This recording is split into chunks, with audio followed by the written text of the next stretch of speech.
Well, yeah, that's the big thing. It's like I say this every week. It's like, hey, we're chatting, so it's bad for you. Good for me, but bad for you, kind of. You know Yeah, what I mean? for sure. For sure. Well, at least I wasn't the first one. My ultimate goal was not to be first or second. Actually, it was just not to be the first one because poker players generally do not do very well in reality game shows historically. So I'm just happy that I wasn't the first one to go, but I do feel like I did deep down think I was going to win it. It's unfortunate. I feel that. I feel that. To me too, honestly. You were one of the early ones I thought was going to win as well. So before we get into the gameplay or anything like that, let's take audiences back just a little bit. How did you get cast to be on the show?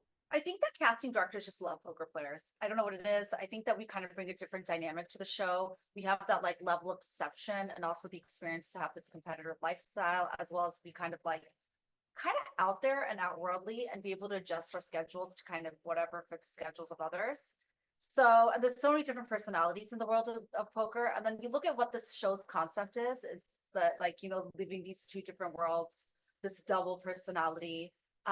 It's a show about deception. It's like literally an ideal show for a poker player, which is why my strategy going in was not to come off being the poker player because I thought that that would work against me and I would have a target on my back right away. Unfortunately, I had a target on my back regardless, but I think it would have been way worse if I said I was a poker player. I really, really do feel that it would have been worse. But with your poker background, how much of that did you lean into to prepare for your strategy in the game? So a lot. So I think that right away I knew who I had like my intuition just like turned on immediately and I knew who I wanted to be in alliance with, who I wanted to connect with. If ever I got the opportunity to kind of form these bonds. And my ultimate strategy was I was going to find my two, three people that I was going to have this alliance with so we could work together to ensure that we are the ones that are going to be at the end. I'm the type of person, and you'll see the dichotomies in the house about what the strategy was for each of the players.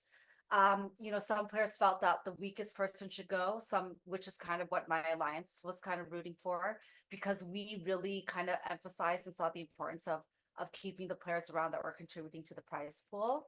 And then there was the other side, which felt that the threats should go. So it was really a matter of whoever the anonymous would be and who was up for in the chopping block, so to speak.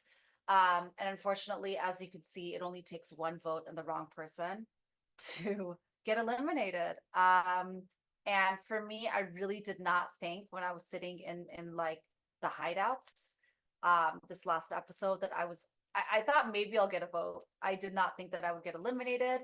But when Andy was saved, like Andy was the very first person saved, that's when I knew right away. I was like, it's going to be one of the threats because the only people remaining were the threats. And you'll hear Xavier say that he felt that I was the biggest threat out of all those that were a threat. And I just had this like sick pit in my stomach where I was like, oh my gosh, it's gonna be me. That sucks. Like I was like, shoot. And I also knew right then, and this part was comforting, that it was probably a new person and not anybody in my alliance. A lot of my alliance members were standing up there. We were actually all up for elimination.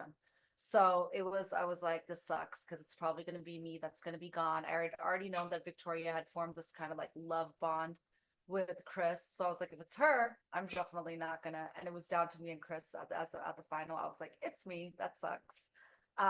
But I at least am comforted by the fact it wasn't somebody that I had connected with earlier on because my goal was to connect with these people, make it to the end, and then of course at the end we'd have to start outing each other. But at least we would be there at the end together. Yeah, for sure. Especially coming off of a week where we saw Xavier eliminate Tyrina, who he kind of had that bond with. It would definitely suck to watch it back to know that one of your people in your inner circle was the ones that kind of knocked you out of the thing. And I think that's one of the most interesting aspects of the game, though. We saw it first with Cassie. She got eliminated, one vote, and then it's you. It's one vote. What like to me? I think that brings an interesting element to the game because again, all it takes is one vote. How did that make you feel understanding that aspect of the game? It didn't really hit me until Casey was eliminated that like I think I would have felt much more confident going into the elimination with only one vote had Casey not been eliminated with having only one vote. That really kind of like shocked everybody and made them realize that like no one's really ever safe. The only time you're ever safe is if you are safe or you are the anonymous, and that's the only way. And it was one of those things where I'm like, I did think that there were strong players in the house that I wouldn't even be able to decide who to eliminate if I was thinking about the threat perspective of it. But I also felt like there's no way that somebody can't recognize the importance of keeping the stronger players around. So it was a very confusing, like, kind of like struggle in my mind where I'm just like, there's no way they'd get rid of me, right? But then I'm like, but of course they'd get rid of me. Ultimately, finding out that it was Victoria, I can see why she did. Very good on her end strategy wise, because I would have won it. And if it was ever down to me and her, I feel like I would have won it. Sorry, Victoria, but I am very relieved that it was somebody new and not somebody that I had formed a bond or alliance with. And I don't know. We'll see if that strategy worked for her to get rid of me, or did they make it get $100,000 to the prize pool, or did they remove some of the stronger contenders too early? We're just gonna have to wait and find out. I wish I'd made it longer. I'm just really happy that it was unfortunately one of the new guys that got that outed me, and probably a good strategy, like I said, because Yeah, for sure. Because even whenever you were eliminated, you were like, "I hope this is, I hope this is because of strategy, not just because," type of thing. And hearing Victoria say that she felt like you were her biggest competition, that was a sigh of relief, right?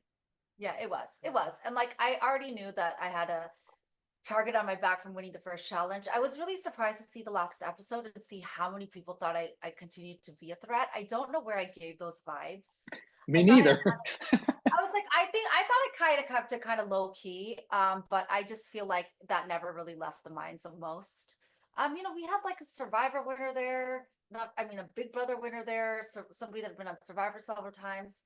I really just didn't see how I was deemed a threat against them when nobody knew what I did for a living. So there's that like part of me that's like, but why? Like, what did I do? What did I do wrong where I maybe showed kind of like my competitive side a little bit too soon. And I'm just hoping it was just the first challenge. But whatever it was, it's never the wrong way to go out that somebody thinks you're too much of a threat, right? Like I'm okay with leaving under those standards, and if I ever get the chance to do it all over again, I'm just gonna have to be under the radar a little bit because those are the ones that always win. It's never the one that's outshining everybody in the beginning that makes it in the end. It's the one that kept it very low key and then strikes hard in the end if they're still around.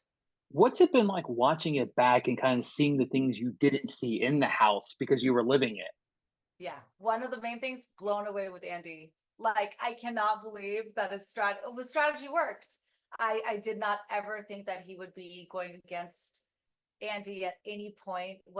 And I didn't think that he had it in him.